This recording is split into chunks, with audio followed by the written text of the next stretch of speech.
Even though I do use a ring light, but it just makes me look like I've got jaundice. Like, it's not flattering. Not flattering at all. I think you look great. I need to do more daytime podcasts. And I need to get Botox this year as well. But anyway. Oh my God. I just started getting Botox actually, How old are you? like right here. 32. Oh, see, that's great. So you're like at the preventative age. You can Yes. make sure you never end up with these full lines across your head.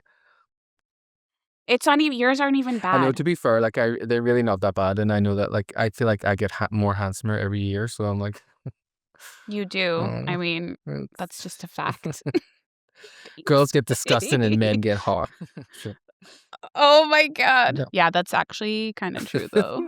I feel like men in like their 30s and 40s are like at their peak Yeah. and then they look like shit in their 20s, I feel like. Well, I also think like see guys who are like jocks in school, like they don't realize that's their peak. Like I've never seen someone who was a hot jock that's went on to be a good looking adult man. That's why That's so I true. love seeing guys from my school who would have like bullied me for being like fat and gay, and now they're fat and they've got like not that there's anything wrong with being fat. They're fat and they've got like 10 kids to like 5 different girls, and I'm just over here like yes. Tony loves making dating tea. So why don't you come on and join us for an episode of Alarms No Brains? Hey everybody, and welcome to a very special extra bonusy episode of All Bronze No Brains. And today I'm here with the lovely Lea, as in Princess, Yes. co-host of Investigating Angel. And how apt is it that you're with us here today on what is the 26th anniversary of I Will Remember You?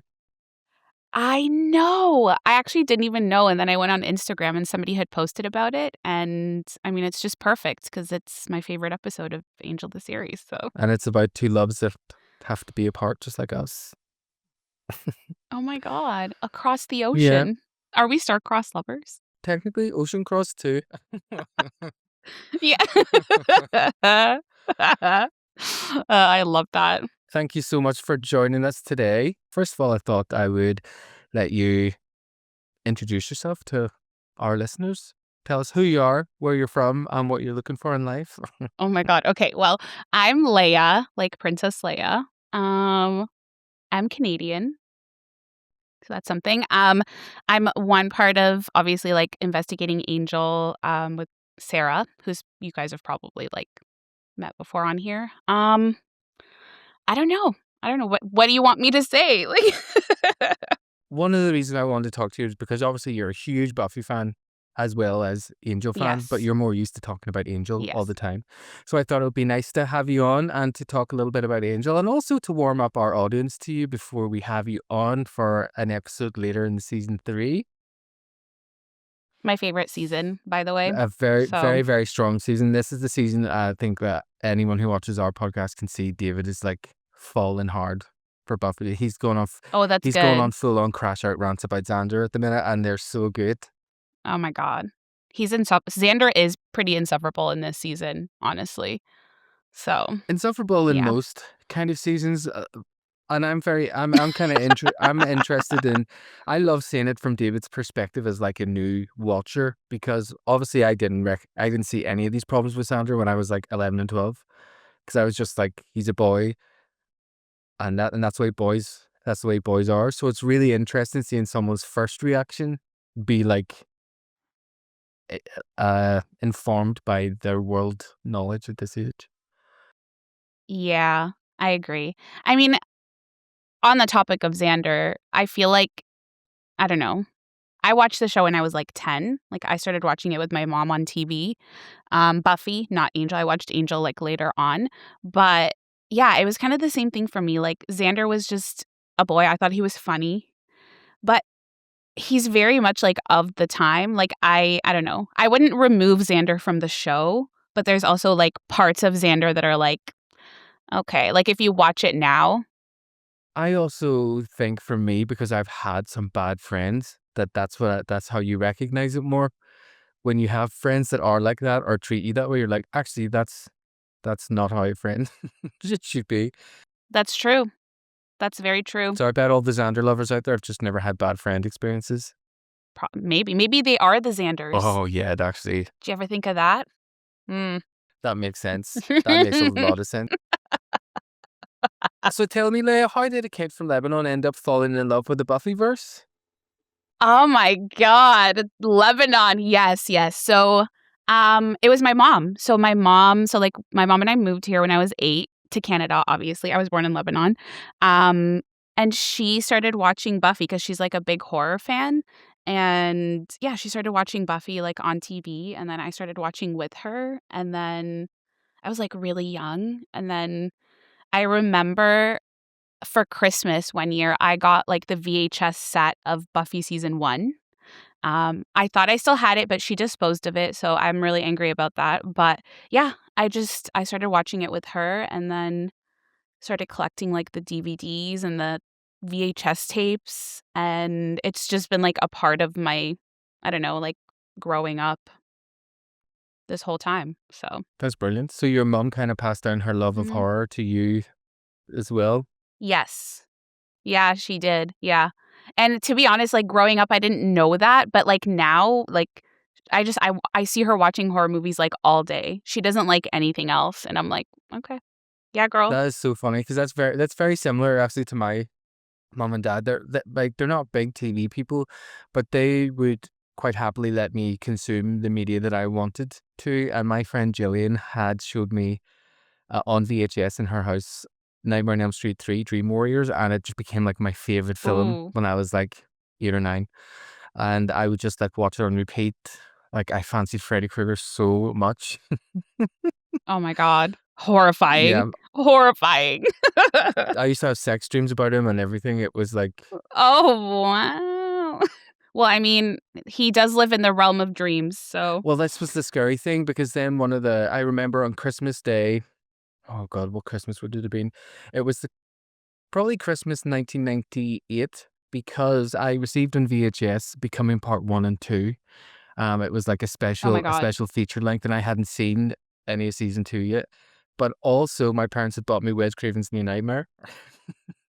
wow. So this was I was maybe 12 at this point, and I remember watching it, and because it was more like in the real world, I then just started to have the fear, and which led to years of actually like night tremors and be actually having like terrifying Oh dreams. my god. But that it kind of stoked still my love. I love being scared, and I love that feeling of watching something and being scared. So let's do a little quick flash friend. Like while you're talking about horror, then what's your favorite horror film?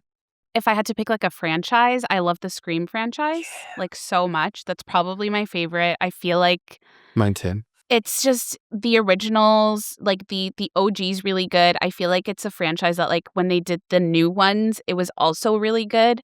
And I just love the mix. Like I'm not a fan of gore like at all. So like movies like Terrifier or like Saw and stuff like that, I'm not really a fan of. I like more of like the psychological like or even like Scream, I feel like it's a great mix of like pop culture and like humor Yep. and horror and like a mystery type of thing. I really like the Halloween films, but like the original films, I don't really like the new stuff they came out with. Like Halloween Ends was I was horrible. gonna ask if your favorite Halloween was a Halloween H2O. I love Halloween Yeah, H2O. it's so good. It's actually so It really good, and is. I don't know why people are always like, "Ugh, that's, like, not a good one." But Oh, it's it's so good. really It's the good. scream of the Halloween franchise. Yeah, it is, and the cast is, like, so good. More recent horror movies that, like, terrify me, the Smile Oh movies, yeah, they were good. holy shit.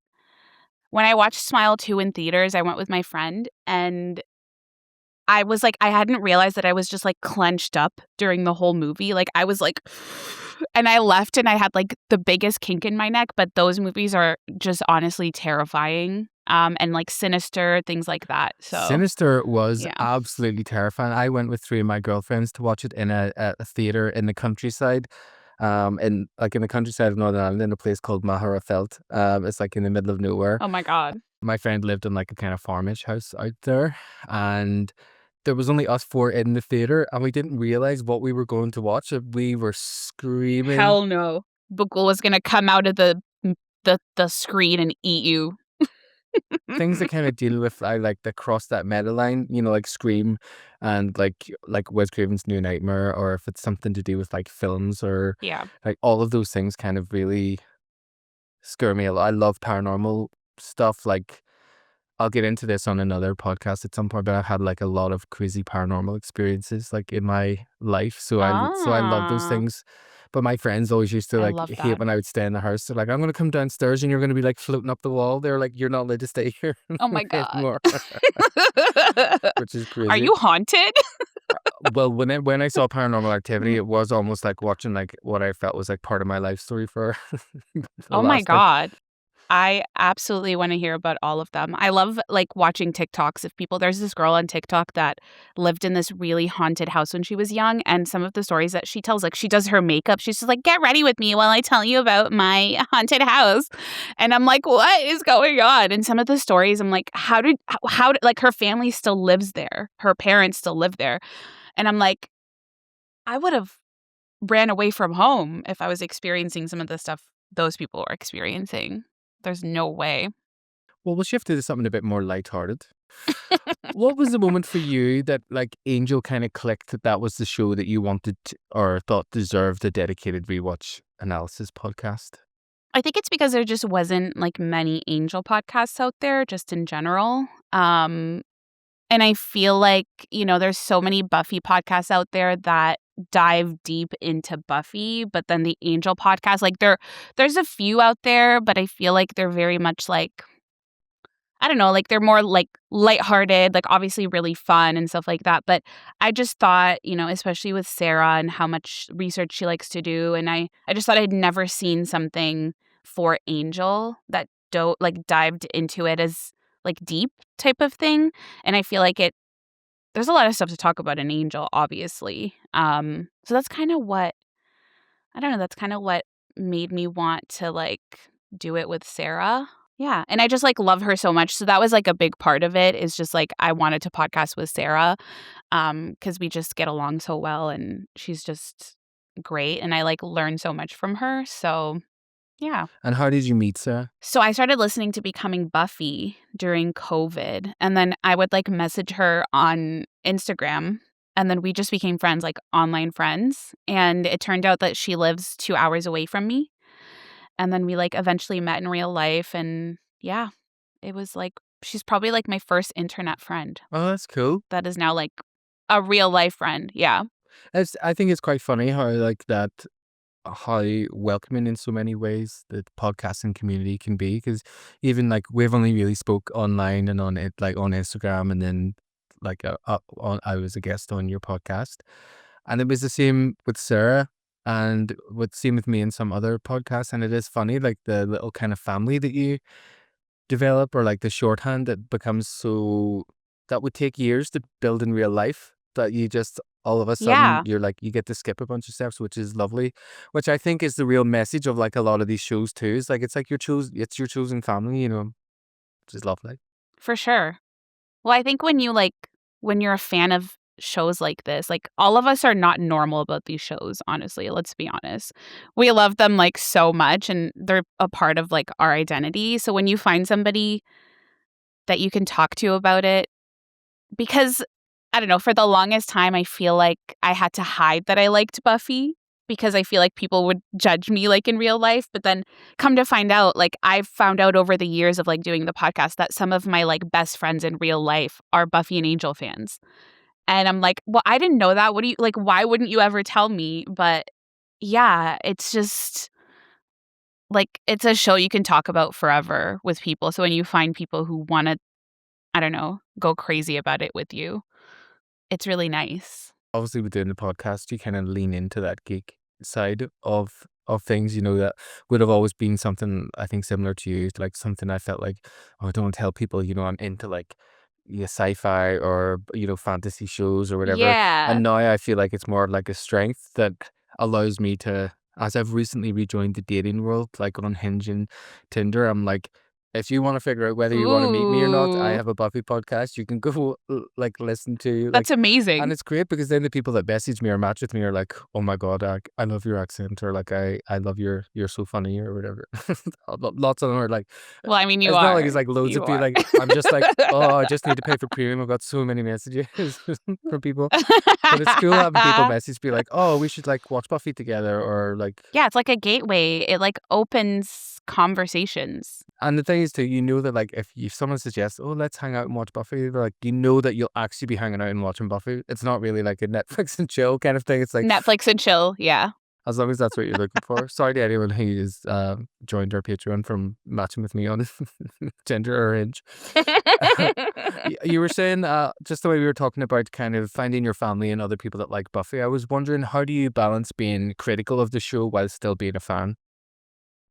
I think I don't know. I believe that, like, to love something is not to just, like, love it blindly. So, I feel like the things that I love about the show, I love them so much that it never overshadows, like, the criticism never overshadows the love. I don't know, but I also think a big part of it is, like, nostalgia. Like, I wonder if I watched Buffy today, if my issues with it would, like, make me love it as much, or Angel even, but, like, just having grown up with this show, with this, like, universe, it's, like, such a comfort that it's almost interesting to watch it as an adult or, like, now and, like, have to analyze it and be like, "Oh, well, maybe that wasn't so great." But I don't it's not like I'm gonna just, like, write it off. It's just interesting to, like, oh, when I was young, like, in Angel, for example, there are certain things that when I was watching it as, like, a teenager, it's, like, things that bothered me, but I never knew why. But then rewatching it now as an adult and, like, having an adult perspective about certain things, I start to understand, like, why that specific thing bothers me. Um, so I kind of see it like that, I feel like it's interesting more than it's, criticism, I guess. It's like something clicks in your brain, you're like, "Oh, that's why I hate this part." Well, that's what I love about investigating Angel and becoming Buffy is because it's like you guys have never let your love of the show stand in front of talking about things that are actual real issues. Me personally, when I watch these shows, don't I wouldn't say that I personally identify with any of the characters or, like, the show. It's a show that I watch that brings me comfort, but I feel like for a lot of people, they, like, identify really strongly with the characters, and I think that's where kind of maybe defensiveness may come in when criticizing a character. Um, Whereas I feel like I love Buffy's my favorite character, but I don't identify with Buffy, You're not a if that slayer. makes sense. I'm not a You slayer. aren't chosen. But I mean, I am in other ways, but, uh, um, but yeah, I mean, I don't know. There's not, like, a specific character where I'm, like, projecting my own, like, stuff onto them. So I think maybe that helps too, because I'm able to kind of criticize it without feeling, like, personally offended by it. I actually think very similarly to that. Obviously I'm a boy for anyone wondering, what how I identify. Obviously then that always puts me one step removed from a show that is very female led. And obviously I can't the only thing I really relate to an Angel is just being like a on-aging Irish vampire. It's hard sometimes, I think, to be. It's hard sometimes to be a man. No, to be a guy that likes these kind of shows that are so female led, and to not or to think you can't relate to the characters. Well, one because they're female, but obviously that when Willow had her coming out story, that was one way I felt like, oh, this is like an extra layer of like how I can relate to these characters and seeing a gay For character sure. on TV. And I think that's probably why a lot of gays who like Buffy, it was the first place they ever felt seen. But even before then, or even like after then, like I still loved watching Angel because of the comfort that the show kind of brought. Also For the sure. discomfort that it brought too at certain points. It's like I love seeing a good TV show go a bit mental. Sometimes there's Yeah. just something about Well, it fucking goes mental. Yeah.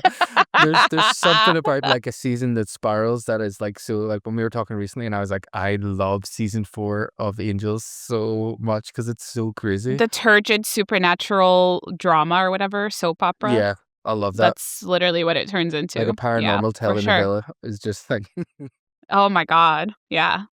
Puts telenovelas to shame, honestly, at some points. But it's funny because Angel is like, having rewatched it recently, it's such a male show. Like, it's so fucking male.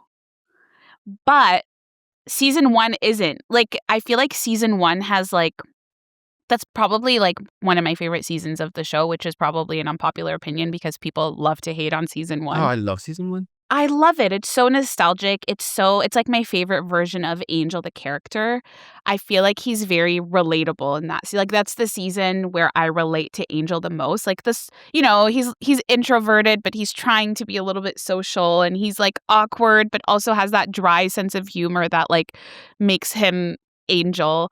But I feel like that's the season of the show that's the most like, I'm going to say quote unquote feminist, like the most like female gaze season. And then after that, it just kind of turns into like a boys club. And I start to relate to it like less and less for that reason. At some points, it's like watching a train wreck and you can't look away from it. Yeah. Well, with that said, what is one Angel Hill that you will die on? Whether it's like a character or plot line or episode that people hate. Well, there's 2. One hill I will die on is that the cautionary tale of Numero 5 is a great Oh, episode. such a good episode. It's honestly, it's so good. And that's one of my episodes that I'm going to talk about like later. That was our favorite to record. And then my second hill that I will die on is that the whole Cordelia and Angel thing was unneeded, uninteresting, and I hated it. I've never heard you say that before. And nothing will ever change my mind. Oh. Why don't you talk me through your top 5 Angel episodes? I'd say my favorite episode just because like I am who I am and you know, it's just who I am. I Will Remember You is probably my favorite episode. I just think it's like a great hour of television. It's obviously it's not like a perfect episode technically speaking because there's like certain things that don't make sense, but it's very much like it's a comfort episode. It's an episode I put on when I want to like cry, when I want to laugh. And I don't know, it's just nice to see my 2 favorite characters in the Buffyverse have like a perfect day that then turns into the worst day ever. So, Oh, well, I love that we're doing this on the anniversary of it. I know. If I'd have thought, I would have sent you the lines and we could have done the last scene together. Oh, we could have cried together, Oh gosh, that's but we could never cry as well as Sarah Michelle Gellar oh my in god. that scene. Yeah, I mean, if there's anyone ever needs to be cried on, she is the queen crier. Like, so good. Can't laugh. So good. Can't laugh. Like, I can't do a fake Yeah, laugh, but yeah. brilliant at crying. True. Give us your next one. My next one, Orpheus in season 4. One of the best episodes of the series. Just so good. We've got like Faith, Willow, and Jealous. I just love every second of that episode. I like how it like brings up questions about like Angel versus Angelus and like the soul and what that means. And some people think of it one way and then it leaves room for interpretation and I like that. I love Not Fade Away, the finale. Unpopular opinion, I think, well, I don't know if it's very unpopular, but I think Not Fade Away is a better series finale than Chosen. Yeah. I think just like as an episode, it's a better episode than Chosen. By like a mile, in my opinion. Even though I don't like if anybody has listened to our coverage, I don't like there's certain parts like certain parts of it I don't agree with, but as an episode, I like 100% think it's just like almost it's a nearly perfect episode. There's something about that whole like circle of the Blackthorn or Order of the Blackthorn that feels like a well paced storyline right toward at the end. Well, maybe not well paced, but it leads into the It makes yeah, and sense. it leads into the finale well enough that when it happens, you end in anticipation. Whereas Buffy is kind of like you start in anticipation and you end with a sense of resolution, but also not because what happens next. They're two very different episodes, but it's when I hear other people talk about their love for certain things, I'm like, oh yeah, I love that too. Oh yeah, I love that. I love it as well. I love that That's what though. happens with David. Where he started Lover's Walk being like, oh, this is a pointless episode. And then as we were doing the scene breakdown, it's like, love this scene, great dialogue, whatever. And I'm like, Yeah, yeah. Once you break it down, I don't think he realized though the whole way through. I'll need to make a cut for him where he's been like, pointless, but I love this, but I love this, but I love that. And I kind of like that. And he always changes his mind, I think, because that, like, I, the same way as you, then can talk quite passionately about the things that I loved. And he's very like, okay, yeah, yeah, I get that now. I love that. I was gonna say the reason that I like Not Fade Away a lot more is because I feel like it's a very like character driven episode. Like they spend so much time with every single character. They wrap up their arcs so like beautifully, every single one of them. Whereas I feel like with Chosen, I don't know, it's just that season kind of fractured the Scoobies so much. And I feel like Chosen didn't really do a good job of Bringing them like back together. bringing them back together, which I will always resent because the Scoobies, like the core four, are like the reason that I love the show so much. And I'll never forgive the show for like, I don't know, tearing them apart and never really fixing things.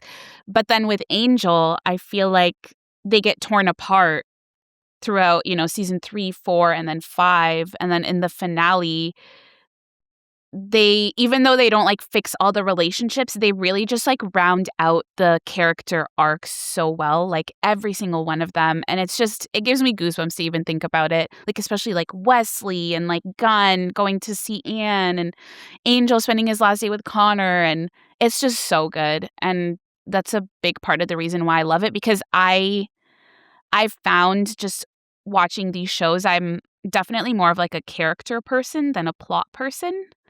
So, like, if a show is writing like, if a show is revolving its plots around its characters, I'm gonna love it, but if it's revolving the plots if it's, like, bending the characters to fit the plot, I find that I tend to not be able to, like, suspend my disbelief enough. You know what I mean? Because the characters are, like, what matters, I feel like. My second favorite show after Buffy is Agents of S.H.I.E.L.D.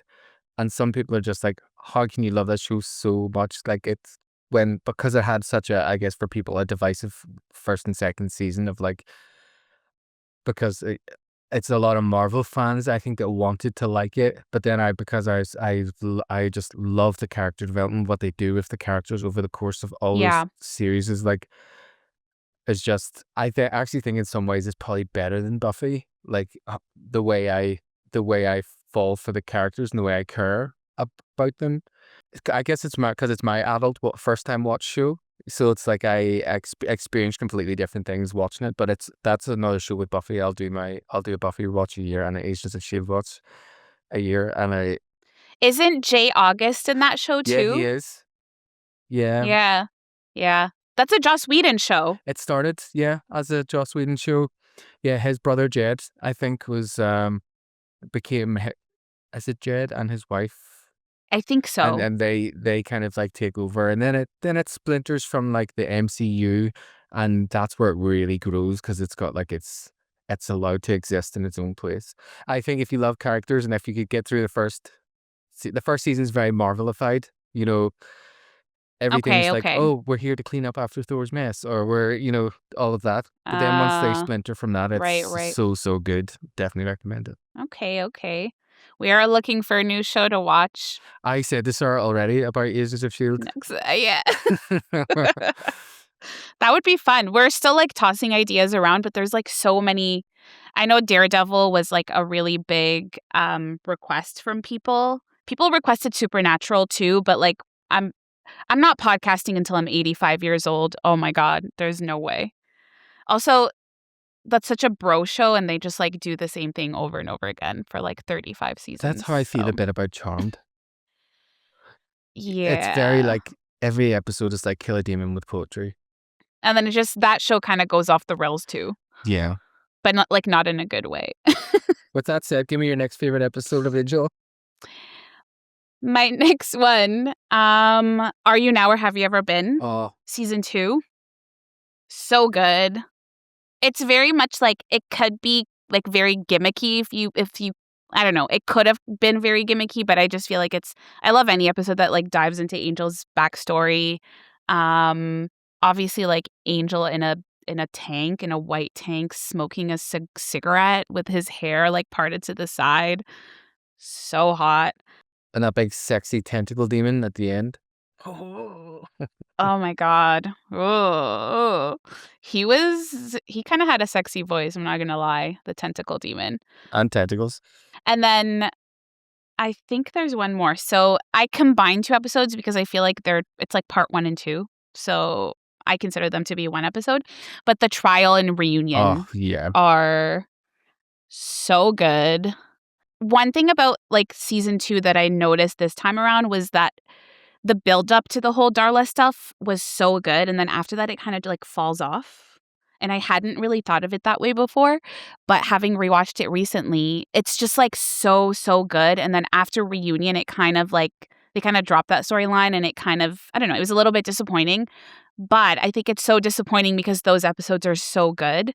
The trial, I mean, again, shirtless Angel. So that's amazing. Do you feel similar in some ways with like season 3, where like when we have our Darla portion at the start, it's also good, and then as soon as Connor's born, it's a bit, Yeah. yeah. Yeah. Season 3 is really rough for me. I think it's probably like my least favorite season of the entire show. There's like the episodes in threes. Like there's the 3 Darla episodes and then the 3 Wesley episodes. But then everything in between is just not really that great in my opinion. Yeah, so that's like a rough season for me. But I feel like it kind of like, I'm not a huge fan of the Pylea arc, which I know is like an unpopular opinion. I don't know. It's not like my type of humor, I would say. And I feel like it's too abrupt of a change at the end of season 2 from like the first half that's like so brilliant. Like you've got like Darla and Are You Now or Have You Ever Been? And like the trial, reunion. There's all of these like amazing episodes. And then it just kind of goes downhill for me from there. Have you got any honorable mentions? Honorable mentions, yes. So 5x5 and Sanctuary from season 1. So good. I have Lullaby. That's like my favorite episode of season 3. It's just such a brilliant episode, so emotional. I just love anything that has to do with Darla. I feel like she just brings, I don't know, she makes the show more interesting in certain spots where I feel like it's not very interesting. And then my other one would be the episode Darla, which I think is better than Fool for Love, even though Fool for Love is a great episode. But I like Darla a little bit better.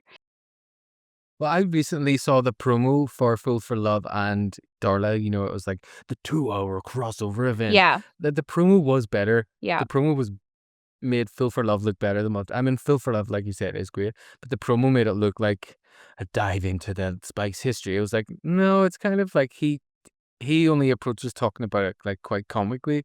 So I think the tonal shift, where I feel like it suits Darla, it suits it more because there's you were getting the darkness of like the past and all that kind of stuff. But this is a problem I will have that probably will be unpopular once it all comes out in our podcast, is how much I'm not really a Spike fan. yeah. I feel like Fool for Love is great if you're like a Spike fan. I feel like Fool for Love is better once you watch Darla because you get the other perspective and then you kind of realize that everything Spike is saying is like bullshit. And he's like the most unreliable narrator. And I just feel like for Darla, like you're in the story of Angel and Darla in the present day. And like I love the parts where it cuts back and forth between the present and the past and how like it's so similar and how the roles are reversed now. And my God, that last scene where he goes like, you know, you think you did me a favor, you damned me. And I'm like, oh my God. And she asks him to turn her into a vampire. It's such a beautiful episode that like when you watch Fool for Love, you're just like, okay, Spike, stop fucking lying. Stop lying to us. And then he like goes and tries to blow Buffy's brains out at the end of the episode. And I'm like, ugh. And then he just gives her a wee hug instead. He's like, "Oh, your mom's got a brain tumor. That's fine. I won't blow your brains out." And then people are like, "Oh my god, it's so romantic." I'm like, he came there with a gun to kill her. So I've got a couple of wee questions for you just about like the actual podcasting side of things, if you don't mind having a wee chat about that. Of course. I found whenever I did my interview with Sarah that people just really loved hearing like the behind the scenes running of podcasts. So this isn't overly like behind the scenes running of the pod, but just a few questions I thought maybe that some that people have asked me that I thought I would reiterate and ask you. Okay. What's one thing about running a podcast that would surprise people?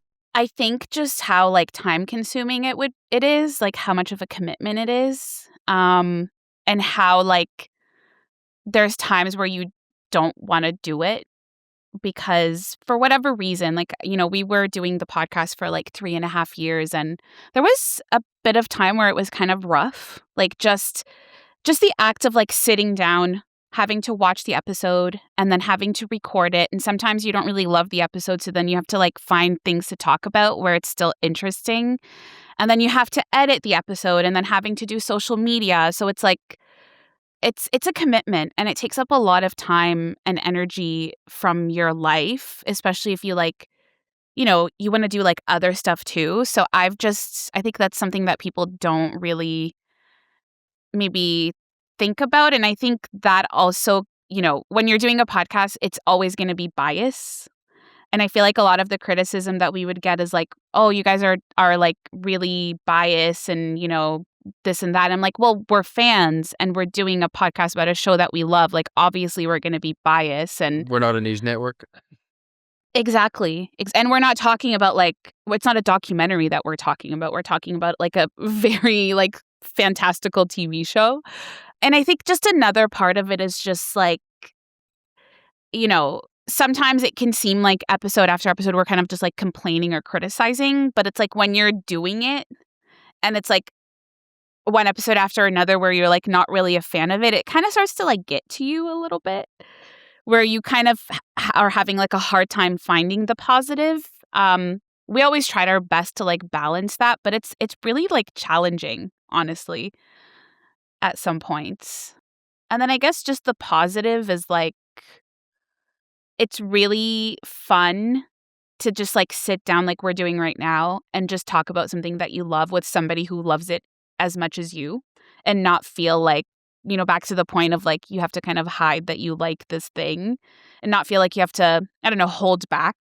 Like me and Sarah would sit there, and even like, when you came on, like we sit there and just talk about everything. Whereas if you had somebody that hasn't watched the show, they'll kind of be like, "Oh, like you guys are taking this too seriously. Calm down." Yeah, that's the thing. That was something I was going to ask you in terms of like, what is the hard thing about doing like a spoiler-free podcast? Because obviously ours is not spoiler-free. I find it really hard. Right. How did you balance that? Did you ever find that there were things you had to cut out afterwards because it lent into spoiler territory? Oh, for sure. For sure. There's so much that we had to cut out, especially me. I can't control myself that well. But I found like it helps that Sarah would lead the podcast. So like obviously she would go through it and kind of lead the way, but it just helped to have like direction. And I think that's another really important thing. It can't be too structured, but it also has to have some type of direction. You can't just kind of go all over the place. And like, I just remember listening to podcasts before we started ours and just being a little bit frustrated when people would go off on like really long tangents about stuff that I didn't really care about. Yeah. So that was something I think that helped with like the spoiler aspect too. Like, okay, let's stay on track. We're talking about this episode. And there were certain episodes where we felt that spoilers were like necessary. So we kind of did a section at the very end. But yeah, I think it's honestly editing. You can edit anything out that you want. Well, that's it. It is insane to how much the narrative comes together in editing. Or like I've even just edited a clip from our next episode that has Leah on it, and we're just kind of joking about ICE and January 6th, and it's like, like a little short section.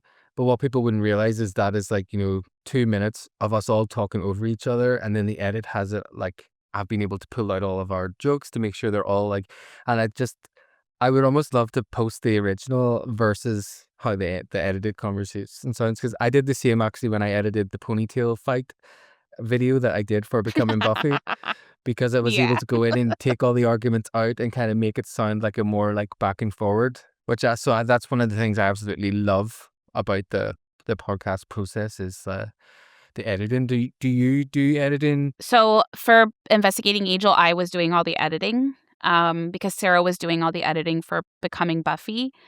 And yeah, I like the editing process. Obviously, sometimes I was like, oh my God, I don't want to do this. But I also just found that like I loved having like the final say about what would make it and what wouldn't.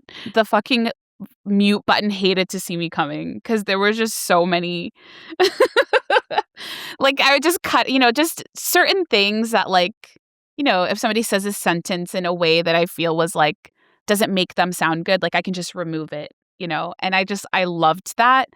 I feel like if Sarah and I end up doing something else, like maybe we'll like take turns editing because it's just so time consuming. Yeah, I do like it. It's definitely like a fun part of and cutting out like taking a 2-hour long episode and turning it into an hour and a half, like cutting out and just like, I'm gonna take this out, take it out, take it out. Yeah, we had some episodes back in the early days before we had figured out the kind of structure when we would go on really wild tangents talking about our lives and stuff, which I think maybe back in the olden days was okay because it was like people were getting to know us. But now that's also why we have our bonus episode, because we know what we want to keep to the main episode. But we would record for like 4.5, 5 hours. And if I was lucky to get the episode down to like an hour and a half, an hour and 45, now I've been able to, like, the last few episodes we did, well, the last two have been just over an hour, but the two before that were like a tight 45 minutes. And I was like, oh, this is so That's amazing. good. Now we've got our whole Yeah. editing process down to, our whole recording process is about an hour and a half, maybe two at a push. But except when we spoke with Leah the other day, we were on for like 4 hours because we were just all talking so much. Oh It my was just, God. it's not that we were talking shite. We were just like all trying, like having three people that are naturally funny. I feel like just all trying to one up each other in like the comedy and the jokes was like, it was really, really good. Well, I guess this leads into the next question I have as well, which is like a moment that you've maybe had on your show or other moments where you think we can't possibly air, can't possibly air this. Oh my God, there's so many. Wow. The amount of shit that Sarah and I would talk while we were recording the episodes. Yeah, there's so many, like almost every episode we would have to cut stuff out because like, I don't know, you're just sitting there and you're like talking with your friend and obviously you're going to talk shit. Um especially in season 3 and 4, that was a lot. Um but yeah, but I also found that like I would say probably our best season that we recorded was season 5 because we had been doing it for so long that we would literally record for like an hour or 15 minutes and I would have to barely take out anything because we were just like, we were locked in. Like we were like, okay, we're gonna do these episodes. And like, we were obviously like ready to be done too, but it was just really nice to get to that point where we would sit down, record what we needed to record. And then I didn't have to do very much editing because in the beginning, it was kind of the same thing where we would, go off on tangents and like it was all great and stuff, but like you can't keep all of it in. So yeah, I would say like season 5 was probably my favorite season to edit. With that in mind, with season 5 being your last and feeling kind of like going out on a high, like the show very much did itself as well, were there any kind of rituals or habits that you had that helped you like stay creative or got you in the zone for when you were podcasting? Honestly, I think our Discord was like really fun to like, we would I would watch the episode and I would like give live reactions in our Discord and people would like respond. And our Discord's like so fun. It's just everybody's just we just say the craziest shit in there. But it was just always fun to like go and like get people's opinions and then we would go and like record and sometimes we'd mention what people are talking about in there and just that like interactive, like I would film videos of like me watching the episodes and like send it to them. And I think that was really helpful in trying to get through some of like the rough patches and trying to stay like creative. And also just like trying not to feel bad when I'm wanting to like, drag something or say something bad about something, but like do it with like a sense of humor. I feel like that was really helpful also. Um, making jokes about like Cordelia's hair, saying that her and Connor have the same haircut in season 4. Like twins. I don't know. Oh my God. The moo jokes, just so many. It was just nice to kind of get jokes from like the Discord, make up our own little things. And I think that helps with like the creativity of it so that it's not just here's the episode and here's our thoughts on it. Yeah, definitely. So And what do you think makes for a good podcast host? I think it's like you have to be like natural. I feel like any podcast that I've listened to that's very like rigid or seems like somebody's reading off like a script is just always really boring to me. And I feel like, you know, it's nice when you hear a podcast where the hosts are just kind of having a conversation, like bouncing off of each other, not really like being careful what they're you know what I Yeah, yeah. mean? Like just kind of natural flow of conversation, I think is what makes a good podcast host. Like I think you and David have a really great dynamic. I think Steph and Cara have like an amazing dynamic on their podcast. And like I feel like Sarah and I had to like find that groove, but then once we found it, it was amazing. Like I would listen back to our episodes and I'd be like, this is so fun. Like I didn't realize how fun it was, like how fun it sounds until you go back and listen to it. And it just sounds like, I don't know, like just easy to Yeah. listen to. That actually leads me into my next question, which was not reading off a script at all, which was, do you go back and listen to your own episodes? No, I don't. I haven't in like I will sometimes like I would go back and listen if we had like guests on. And I thought the episode was like really fun. Sometimes if I'm like on a long drive or something, I'll put it on, but it's very rare just because I feel like I've had enough of my own voice editing and like recording it. So, I yeah. think like David is very much like he's a singer and performer very similar to Sarah. He doesn't like to he doesn't like to go back and listen to anything because he's very like self-critical. So sometimes when people will comment like, "Oh, I love this part," he'll have no idea what they're talking about. Even with me, I have to kind of deal with like, or I have to send him clips so he knows what's going on in the episode. Not so he knows what's going on. It's because I feel proud of the jokes that I make. Like I'm one of those people who like I Yeah, laugh at my own jokes. Like I make the I I love make it. the episode as I go. I put my little inserts as I think of the jokes, or I'll spend too much time, trying to create a joke. I like with using different clips and stuff. And then once it goes live, I'll watch it on my TV. And I'll just literally laugh the whole time. I just because there's just and it's not even like because I like love watching myself because I've got a lot of like self confidence issues, body dysmorphia, whatever. But I just love the vibe. I love what David brings out in me, and I think that's the thing that I really like watching, and that's why I think it only really works with David and me. Yeah. And it's taken me a long time to even start thinking about like, oh, maybe there's other things that I could do, or maybe this is more of a strength of mine than what I thought. But I never would have got there, if it hadn't have been kind of without David. And even to an extent, like Sarah as well, I sent her a message yesterday to say, like you're kind of welcoming me into this community where like other podcasts, if they were fine to talk to you if they thought you were not going to be bigger than them, but the moment you potentially looked like you were going to get bigger, it was like they had no time for you, which was very sad. That was very sad for me because I just love doing like it put me off ever celebrating any sort of milestones when it comes to the podcast because you also don't want to make people feel bad. Like you don't know what the metrics are or the gauges. There's room for everybody. There's room for everyone at the table. Like it's not about having a seat. You just pull up another seat and all squeeze, all squeeze round. Yeah. Like we all have such different like I even listen to podcasts that I think are similar to me and David. Like Major Sledge is one I listen to. Right. They're a husband and wife, and so it's funny. I think their dynamic is quite similar to me and David in some ways because he is like my work wife, and we make a lot of the same kind of observations or jokes and stuff. But it's been good because after I listen to them, then I will send him like some clips of like, oh, I thought this as well or whatever, and they've been very very encouraging. But it was the same with like coming on your podcast, like investigating Angel was like because I'd never really like spoke to you before. I felt like it felt like really professional or something for me. So I was like, Did yeah, it? that's right.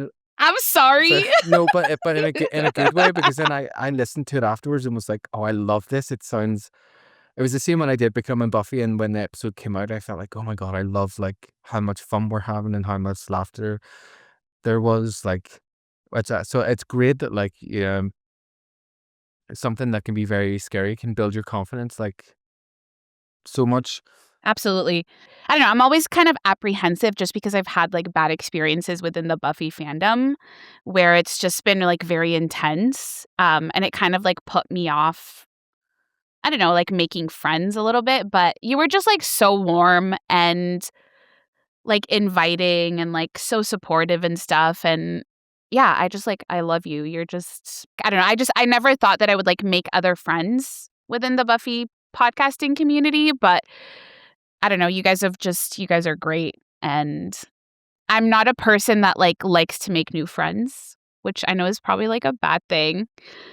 But if I decide that I want to be friends with you, it's because you're awesome. So, Well, thank you very much. Sorry, I just didn't mean to turn that into like a Tony appreciation podcast. oh my God, hug. Tony's the best. Oh. Well, speaking of the best, I'd like you to tell me what have been your best or favorite podcast episodes of your own podcast. My first one is Cautionary Tale of Numero Cinco. That was like, I don't know, I'm just really proud of that episode because I feel like we had such a good time recording it, and I feel like we put a lot of like effort into it, and just knowing that it's an episode that a lot of people don't like. Like I think it's ranked like pretty low on IMDb, and I'm like, "Ugh, this is a travesty." But it was really fulfilling to have people like message us and be like, "You kind of changed my mind about this episode, and now I actually really like it." Um, I don't know. And just, yeah, like just the episode itself, like I just feel like Sarah dug up some like really great like historical facts, and just everything that we talked about during that episode was like really great. I really liked Are You Now or Have You Ever Been? That was a really fun one to record. We had Sarah's brother on that one. And I just remember like, I didn't really talk that much during that one, but it was still really fun because I'm just sitting there and I'm like listening to like Sarah and like boy Sarah talking together about like all of this film history, and it just made the episode better for me, like not even as like a podcaster but like as a viewer. I just learned so much about the different references to different movies that episode had like from them. And then I would say another one would be Smile Time. That one was just a hoot with Prophecy Girls, just like so fucking fun to record. Um, so yeah, I find a lot of the episodes that I like that we recorded are like when we have guests on, because it just brings a different dynamic, and like I feel like all of our guests have been hilarious and like add so much to the episodes. So yeah. Brilliant. And was there any what was like your worst? What has been the worst episode, if you got one? Slouching Towards Bethlehem was horrible. I feel like we just had like nothing positive to say about the episode. Remind me what happens in Slouching Towards Bethlehem. It's the one where Cordelia's running down hallways like with her mouth gaping open screaming. Oh, the one where they put the finger in Lauren Wolfram and Hart Maybe. at the end, and they suck out all his Yes. Lauren getting fingered is the best part of that episode. It honestly was though. So I've got a couple of wee questions for you, and then we'll talk a bit about top five buff stuff. Okay. Which character in the Angelverse gives you the best material to work with? It's Angel for me, 100%. I just love Angel. I love him, but there's also like in season 4, I want to fight him. Like I go through like such a journey with Angel because he's my second favorite character in the Buffyverse. But then there are certain points in the show where I like really, really can't stand him. But I never stop loving him at the same time, which goes back to like you can criticize something that you love. It doesn't have to all be like blind love. So, yeah. The thing that I struggle with is like if Angel wouldn't be reduced to being a big pussy with Buffy, he wouldn't be reduced to being a big pussy for Cordelia. Yeah, I shouldn't say pussy in a I negative agree. way. Actually, a big wimp. I'll say wimp. I'll be about those pussies. Season 4 is just I just can't. I just I've can't. got a question for you about season 4 that I think I've maybe read it, but I haven't watched purposely to source the answer. So you can maybe tell me when Angel is it Long Day's Night when he has the fantasy of like Awakening. awakening when he has the fantasy. Does he say Buffy at the point of like climax with Cordelia? Oh, what a Yeah. burn! Balls deep. Balls Balls deep. It's like deep. He says Buffy, Buffy. Buffy. And then he falls over. Oh, And then he wakes up. That was diabolical. I also wonder if he had a wet dream Who? Angel? or what it looked like. You know, on the outside, they're all standing around him. He's just like, he's got a big boner. He just has like a boner. Yeah, honestly, when I think about that episode too much, I'm just like, how did this work? Like, did they literally just watch him like laying on the table moaning? I don't understand. Cordelia's outfits that season is like a British soap opera, like getting like the cheapest, like nastiest, like white fur thing that It's she's so got on. bad. Just like long nanny coats that just go down to her knees.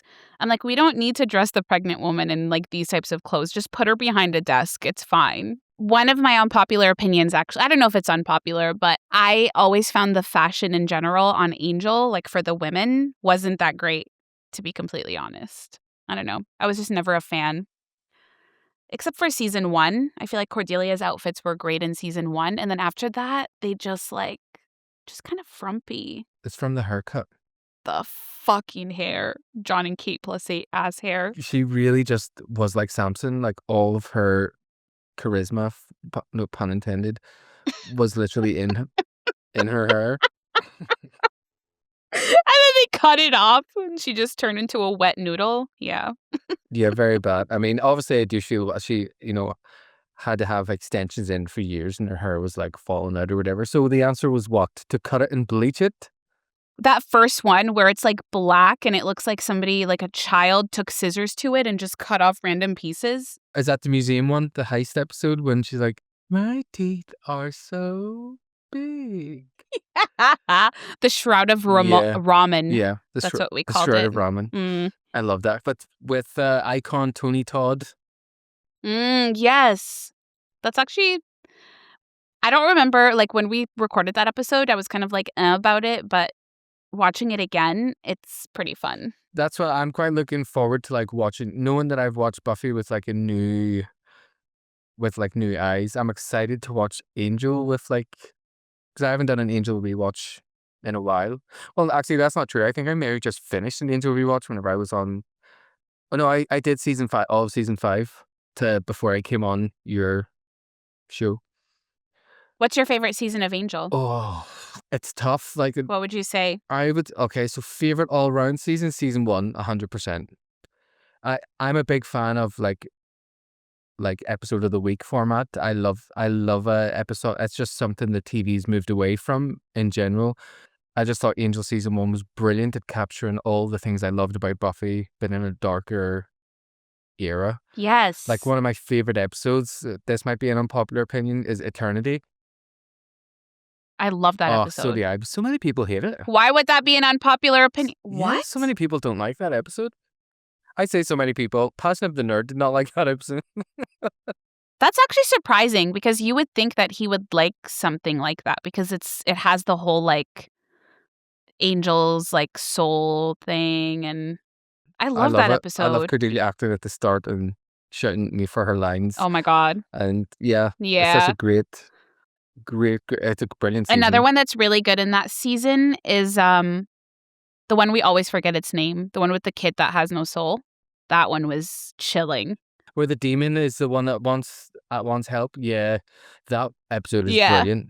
Even like the early episodes, like at Dobleek, like I don't know, they were just fun.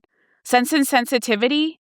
Oh my god, disgusting but so fun. Sense and Sensitivity I hate, but Oh my god, no! But I think I've only actually watched it once, to be fair, so it'll be interesting to... I mean, the thing is, I love Kate. I love Kate. Like, no matter what happened, I just thought I was such a shame to see her go because I felt like that was a character that they were really building. Even though she was annoying at times, I cared about her. And she was the double of my English teacher in school. So I always used to tell my English teacher, like, she looks so much like you. And she'd be like, thanks. She's so beautiful. Yeah. Elizabeth Rom is gorgeous. And I think she's a great actress. Yeah. And I feel like characters like Kate, for example, or like Riley or Dawn, like historically, people have watched the shows and really hated those characters. And I remember that from when I was young. But then rewatching the shows now, like even Riley, I wouldn't say that I hate Riley. Like, I don't know why people hate him. I could understand more how then he went the way he did, because you can see more of Buffy, pushing him. But I remember watching at the time being like, this feels really out of nowhere. But I don't know if it takes you to watch it knowing it's coming to maybe pick up on subtleties that weren't actually even there in the first place. But because you know it, you maybe pick up on other things, I don't know, maybe watching it as like a child who hasn't had a relationship like that or like had experience with relationships, like you wouldn't really think that it's very relatable. But I think the whole Buffy and Riley thing, and just Riley in general, like the whole thing about his identity crisis and like how he kind of spirals later on and his relationship with Buffy, like it's probably like the most realistic relationship on the show, I would say. Let's have a wee chat about Buffy. Would you like to have a wee chat about Buffy? Do do do do. No, that's the Angel theme song. Hold on. How does the Buffy? Do do do do do do do do do do do do do do. It's so funny because it's such a hard theme song to say, but it's actually so easy because it's only like 3 notes. Yeah. But the Angel theme is like never would skip. Never would skip it. It slaps every time. Yeah. Do do do do do do do do do do do do do do do do do do do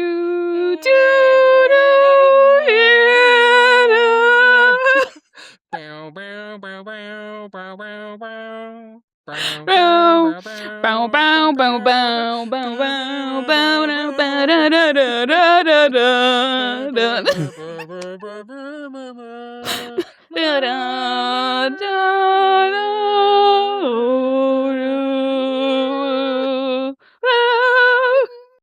Darling Violetta, run us our check. If you see a massive uptake in streams this week, it's because of us. What a tune. Although something that always kind of bothered me was Angel's reflection in that puddle at the end. Oh, yeah. They just didn't care on that show. He would like walk in the sunlight in season 1, just straight up outside as the sun was rising. And I'm like, but wasn't there an episode in Buffy where he was like huddled in a corner as the sun was like creeping wasn't even towards the touching him? cage. It was like near him. Yeah. Yeah, when Kendra's like, Eastern exposure, the sun will be coming in a few hours. Yeah. Like, oh my God, there's an Irish Slayer. And he's like shivering. Yeah, like, An Irish Slayer. Except he had a shirt on that time, which was not, So, Buffy. Let's talk about Buffy. Yes. So, obviously, you might know that I have a Buffy podcast. Wow, it's so perfect that I'm on here because I am all Bangel, no Buffy. I am Bangel first, human second. Oh, yeah, that's me. I'm me. I'm 90. I am me. What was it deep? What a deep. I am me. I am me. Oh my God, that's right. Yeah. That's deep. Whoa. Um, Okay, Angel. let's jump right into it. I want to know from you your top 5 Buffy episodes. Okay, are you ready? Yes. It's going to be like so shocking. My favorite episode, like I call it 1 episode, but technically it's 2. It's becoming part 1 and 2. That's the season 2 finale where we see Angel's backstory and then Buffy's backstory, and then they like fight at the very end. I just think those are like 2 of the most like masterful episodes, like the way one leads into another. And like obviously as a Buffy and Angel fan, I just think it's like a love story to that relationship. It's a love letter, not a love story. Okay, Taylor Swift. And I don't know, yeah, love's baby, say yes. Yeah, I love, it's just like so epic. You have like Kendra that gets killed, and then you get to see Angel's backstory and like Buffy getting called to be a Slayer, and the final fight that's just like so epic, and then she has to kill him, and yeah, I just love those episodes. The episode that introduced me to Sarah McLachlan. Yes. And then I spent like my next year just listening to like her Surfacing album. Also Canadian Diva. Oh my God. I love it. Canadian queens like Celine Dion too. We have all the Shania Twain. Yeah. You've got all the divas. We do. Sorry about it. Next, the prom. I love that episode so much. That's obviously the one where they go to prom in season 3. What? Spoiler alert. Yeah. Spoiler, they go to prom. Yeah, I just think like if I had to pick one episode that defines like the very heart of the show, I think it would be the prom, because I think it's like, you know, it every single character is at their best in that episode. Like every single character. And I know that's the episode where like Buffy and Angel break up, but I just think it's like it hurts so good. That's what makes it better. Yeah. Because she still has to make all of her selfless decisions while she's going through all of that. It's just, it's peak Buffy. Mm-hmm. It's literally like she's my hero. And that's like the episode where I'm like, wow, like she's extraordinary. And then she gets like recognized by her classmates and she gets the umbrella and then her like dance with Angel. And I don't know, just like Xander getting Cordelia the dress. Like it's just such a nice gesture. The one good thing he ever does as a character. My God, right?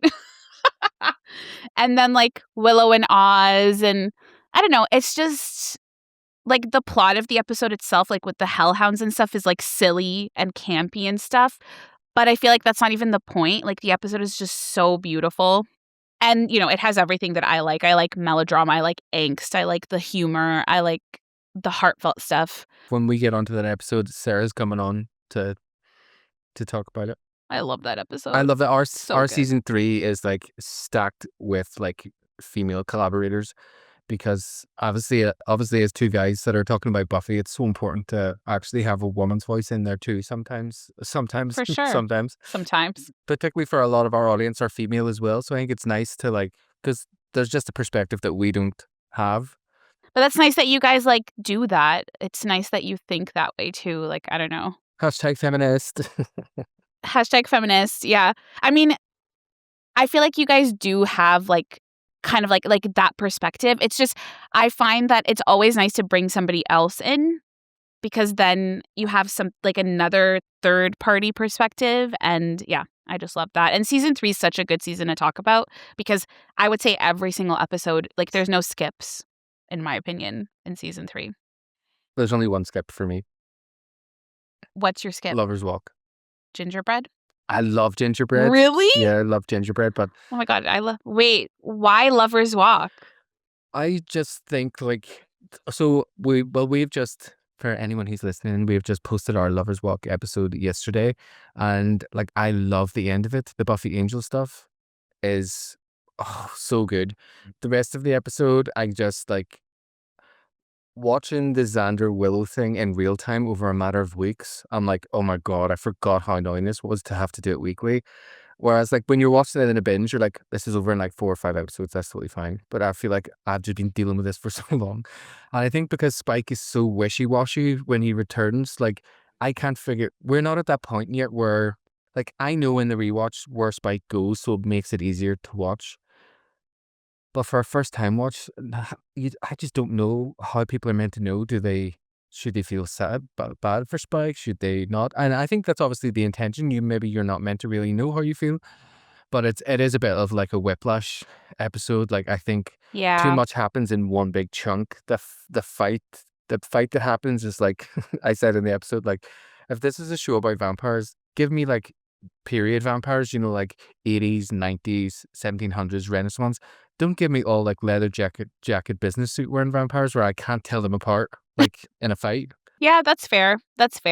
I can see that. I say that and there's so much I love. Yeah, I guess that's true. The whole like Willow and Xander thing.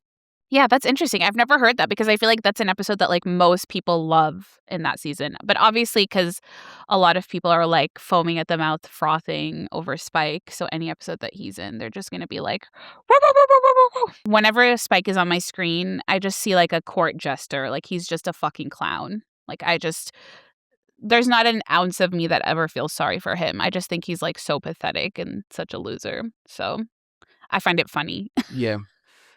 I mean, that's what I find hard is that like, I mean, I'm going into our rewatch thinking that like I know that I'm not a big Spike fan, but I think I've got slight fear that the rewatch is gonna change it because I'll be watching his change happen at a slower Right. pace, which Right. is because I did watch a couple of episodes of season 5 with some other friends, like, last week, just where they were in their watch, and I was like, "Oh, I do kinda these Spike parts are kind of funny." When he's Yeah. talking to the mannequin, and he, like, smashes the chocolates, and then he sets it all up again, and then he's like, "Buffy." He's so embarrassing. Jesus Christ.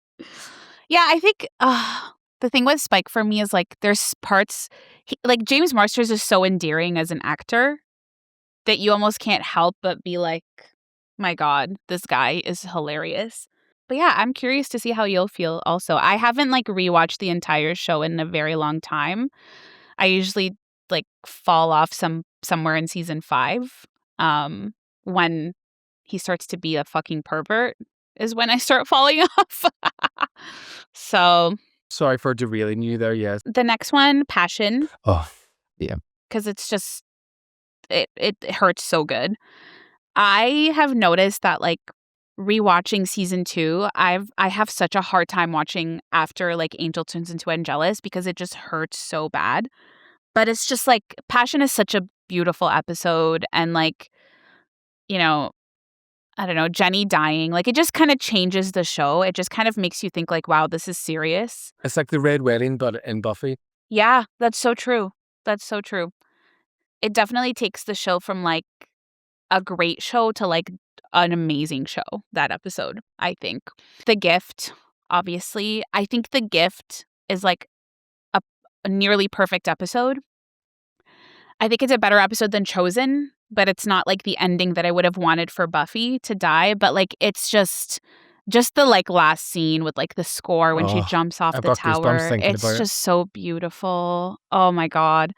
And just like where Buffy is, like her headspace is in that episode and like how defeated she is, but then I don't know. It's just such a beautiful episode.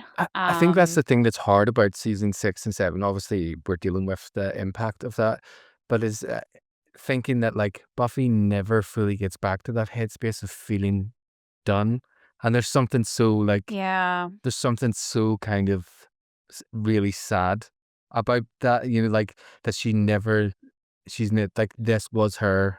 It really was her time to go. So I'm curious. I am curious in some ways then about the revive the continuation to like I hope she's just in like a bad bitch boss period of her life. I agree. I think like I could never see a show where like Buffy dies at the end because I think that would defeat the entire purpose of her like character. Like she's supposed to be the one that like changes everything. So I love that she gets to have that ending in like Chosen. But yeah, I am worried because I've been like there were some leaks a while ago on Reddit and stuff. I don't know if you saw them, but they were talking about how they were going to make her into like a curmudgeon or something, and she was going to be kind of world weary or like kind of bitter about how being a Slayer like ruined her life. And I just so deeply don't want to see that It because feels like the opposite of the point of like what Chosen was meant to represent. yeah, exactly. And it's like it's a story that's not like she's not going to be the main character, so why do that to her? So I really hope they don't go there. You know? Because I do feel like eventually, like, she'll be phased out of the new show. Like, that's kind of the vibes that I'm getting. And it's gonna be more focused on, like, the new cast. But, yeah, don't do my girl Buffy dirty like that. Like, I don't know. She needs to be living her best The life. thing I'm wondering is if it's like picked up to series, is Chloe Zhao going to be directing like all the episodes? I feel like she's an executive producer, so I think she's directing the pilot, but then she'll probably, like, direct other episodes too and, like, be involved in the production aspect. Because obviously because she's come up with the story, I guess, like because she's the one that sold Sarah on coming back. I mean, I love the idea of like following a brand new Slayer with Buffy popping in and out because I'm very excited for like where we're at in the world of like technology and seeing like demon designs and vampires and fights. Like that was one thing I loved about Agents of Shield is that like when one of the very normal characters ends up getting like superpowers and how she like how that develops her as a character, I thought was really interesting. And then seeing the fights where they obviously are on wires and all this kind of stuff. I'm like, oh my God, yeah, it'll be so good to see that it won't be, some 4 foot short woman with like a bad blonde wig on just to pretending Yeah, to not be yeah, Buffy. yeah. I do hope that they kind of stick to the practical effects, though. Like, I don't want Oh yeah, crazy CGI in the new show. I don't mind if there's good. I'm excited to see like CGI Dustin. I'm curious to see what Vampire Dustin looks now, Yes. and I love the idea of like magic, but I don't want to see like a CGI Mm, demon. I want to see like a proper like monster demon. yeah, practical effect demon. I think they did say they were gonna keep the original vamp face Oh, it's for the brilliant. new That'll show. be good. Yeah, yeah. It's just so iconic. You can't change it. It'll be Like, great to see come the on. morph as well, where obviously the background won't need to be frozen behind them while it happens. Yes. Yeah, yeah, yeah, yeah, yeah. And it looks like their entire face is getting deformed. Yeah, Like, surely there's a smoother way to do this yeah. today. Man, sometimes on like the later seasons of Angel, it almost got like worse. I feel like when he would like shift into vamp face. Just like, what is going on? Like, what's happening right now? When Darla got her second vamp face, it was just also like Yeah. Botox vamp face. It was just like, Yeah. oh. But if you think about it, like Darla's 400 years old, and like eventually she would have started to look like the master. Yeah, that actually would have been pretty good to see. Plus, you would also think that all that moving back and forward, you'd end up with some serious wrinkles. But Buffy did say she's got a few more ridges around her eyes because she's older than me. One other episode, I think he told me 5. I'd say Hush. Like if I were to pick like a fun episode, like a different episode, Hush is probably. I don't really like Once More with Feeling. don't like, or I'm just not a fan of musicals. okay. And like I can appreciate that it's a important like it's not a gimmicky episode, like it actually furthers the plot, the songs, and like it's all very relevant to what's happening in the show at the time. I'm just like really not a musical person, so it's never something that I would like put on and watch again because it would annoy me to just watch 45 minutes of people singing. The irony being with Hush that you've got almost 45 minutes of no one talking at all. What do you love about Hush? I love the spooky, like I love the horror vibes of it. I love like the gentleman, the effects of the gentleman. I love that it's silent and but at the same time like you can like the acting is so good that it makes up for it. Um I don't know. I just love it. I love the vibes of Hush cuz I'm like I love horror, so I just feel like that's like totally up my alley and yeah, it's just a fun time to watch it. But that's like along the lines of like I love The Wish for that reason too. Like it's like an AU episode where it's like different. The characters are in a different setting. Not a huge fan of Tabula Rasa, like the memory loss episode. I don't know. It just doesn't really do it for me. Brilliant. Honorable mentions? Honorable mentions The Body and Forever because I consider that like one Yeah, episode. Forever is so much better than I think what people give it credit for. It's so That good. whole part where, like, at the end, where Buffy and Dawn are having the fight, and you see the shadow go across the living room window, and then Sarah Michelle's just like acting her heart out. Just like mommy. Oh, so good. Oh my god. Oh my god. Yeah, like I don't know. Those are hard episodes to watch, definitely, like emotionally, but I just think they're so brilliant, like The Body especially. Sarah Michelle Gellar is just like, Cleaning up after mom's mess. oh my god. And then I Only Have Eyes for You is one that I love. Just so good. And then Amends. I do really like Amends. It's the only Christmas episode and it's just kind of like it's feel good, but it's also like Angel episode 0, so I really like that as an Angel fan. That's another episode where like everybody's kind of at their best, like all the characters. A couple of your least favorite, other than Tabula Rasa and Once More with Feeling, which coincidentally must be a back-to-back nightmare for you. I mean, I wouldn't say that they're like I hate them. It just I wouldn't like I just feel like those are really popular episodes that I don't necessarily find like amazing, but I wouldn't say that they're like horrible. Least favorite. Honestly, least favorite, yeah. I would say a lot of them are probably going to be in like season 6 and 7. I really hate Dead Things because it's just really uncomfortable to watch. It's just it just kind of makes me feel icky. I really hate lies my parents told me. I fucking hate that episode. It's just like, get off my screen. Yeah, Spike's mum trying to have sex with him was just not on my bingo card. You've always wanted to crawl back in from the minute you went out. And her name is Anne. Like, okay, My mum's name is Anne. let's just not. Are you Spike? Are you William? Willie? My middle name's William. Is it really? Yeah, Anthony William Webster's my full name. Damn. William the Bloody. Oh my god, I love that. I will tell you what my least favorite episode of Angel is, and I think you'll know what it is. Provider. Is that the one where Fred has to solve the equations? Yeah. Oh, that one is What a so stupid bad. ass. What a stupid fucking episode. I also hate the moment that Cordelia doesn't have to suffer any pain for the visions. I'm like, I'm done. I'm out. Boring. Just boring. I feel like every Cordelia-centric episode, she gets like sidelined. Like she becomes like the damsel, and then everybody else has to save Cordelia, and she's just like there being like, oh my god, blah, blah, blah. You know what I mean? Like, I just feel like she very rarely has agency in the episodes that are about her. And in some ways, You're Welcome is the only real episode where she's the hero of her own story, and yet Yeah. not overly the hero. Like, even Birthday, if you think about the episode Birthday, where she's like very heavily featured and it's like we're going along with her, like once you look back at Birthday after having watched season 4, you realize that she was just being like manipulated the entire time. Well, actually, something that we can talk about in relation to that, actually, quickly. But yeah, with Amends is the next episode that we are going to be watching for the pod. When we were talking casually recently on the internet, we had talked about the concept of, was Jasmine behind the Blizzard and Sunnydale? Obviously, it was not mapped out by the writers that way, but in a fandom Right. world, what do you think?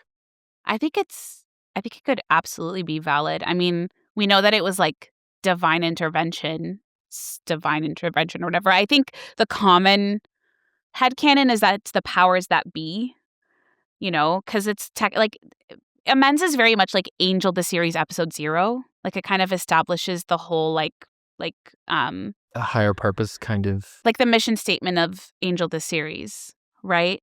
So I could totally see that. And I know, like, I think a lot of people just don't agree. Like, they don't like the fact that, like, a lot of things get written off when the whole Jasmine thing gets revealed.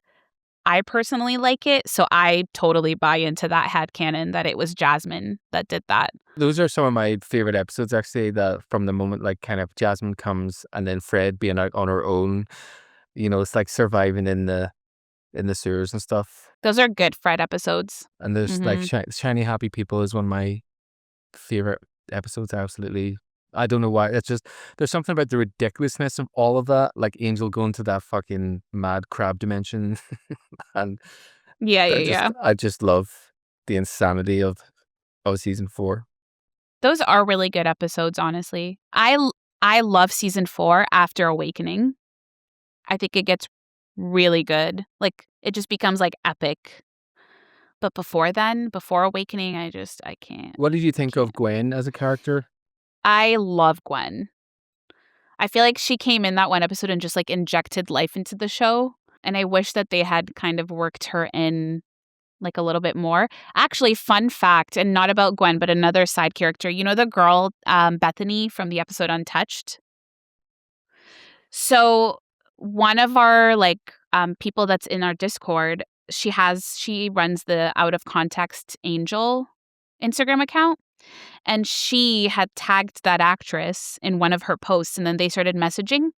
And apparently, they were talking about having Bethany become like a series regular on the show, but then they ended up not going with that. But that kind of made me think that, like, that would have been really interesting, like Bethany and then maybe Gwen, and have like these, like, you know, freaks, whatever, like people with like weird powers come in and be a part of Team Angel. I think that would have been so interesting, kind of like an X-Men Yeah. type of thing. That would be brilliant. There's so much. That's the thing about the Buffy verse in general, is that there's so much scope for storytelling that it is so strange that we've only really settled on the 2 shows. Because I, like, if you were to like, I would have loved a Slayer series where I would love the idea of like, Tales of the Slayers, the comic, the anthology. I would love like an anthology series where it's just like different time periods, one 1,000,000%. episode per time period, like I just think that would be something the fans would absolutely love. Or something with the Watchers, like Giles's origin story of becoming a Watcher, or like how the Watchers Council was created. That would have been really interesting too. Well, I think that's about enough of your time. I'll take today. You think we covered everything? I think we covered quite a lot, which was great. I feel like we could talk for another like however many hours. Forever. So many hours. I actually feel like, yeah, I can't wait for you to come join us on season 3, episode 18, Enemies.